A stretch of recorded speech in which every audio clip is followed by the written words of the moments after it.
Update tayo. Airlines today.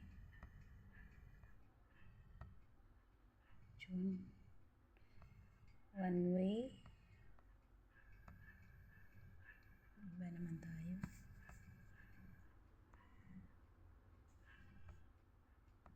Manila.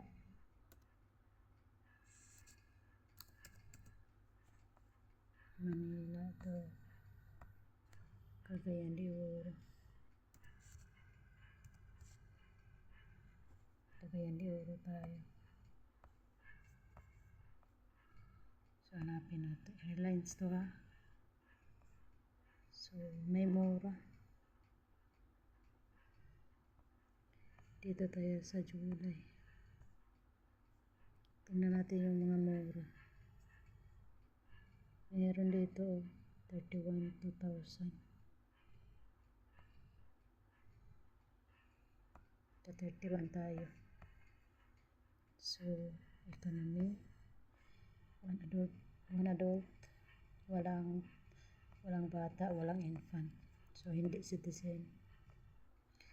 Libre tayo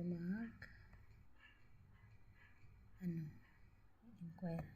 So, search na natin one way. Ayan. So, hindi pa ito final ha. Manila, Cagayan de Oro, July 31, 2024. So, dito tayo. Ang nasa kinataasaan. Nasa taas, ito yung pinakamura. So, ang pinakamura ay Asia. So, ito, dalawa, 34.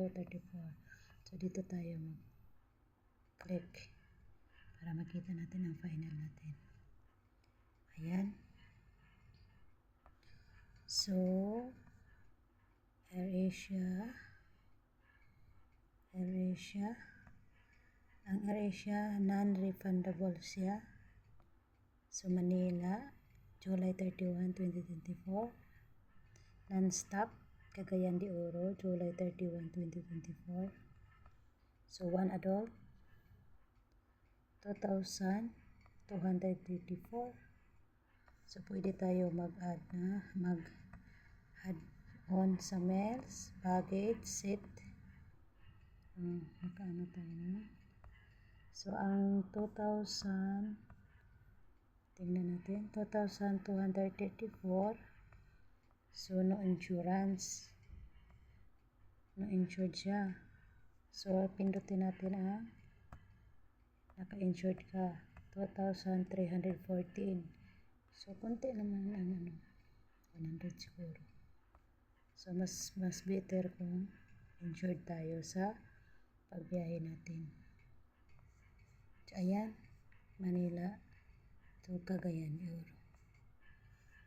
Iba-iba ang price niya pag insured or hindi insured. Ayan. Yan lang. So, libre tayo mag-inquire. Pag mag-book na, okay na, book na tayo dito. Libre tayo ng payment. Ayan lang. Ayan.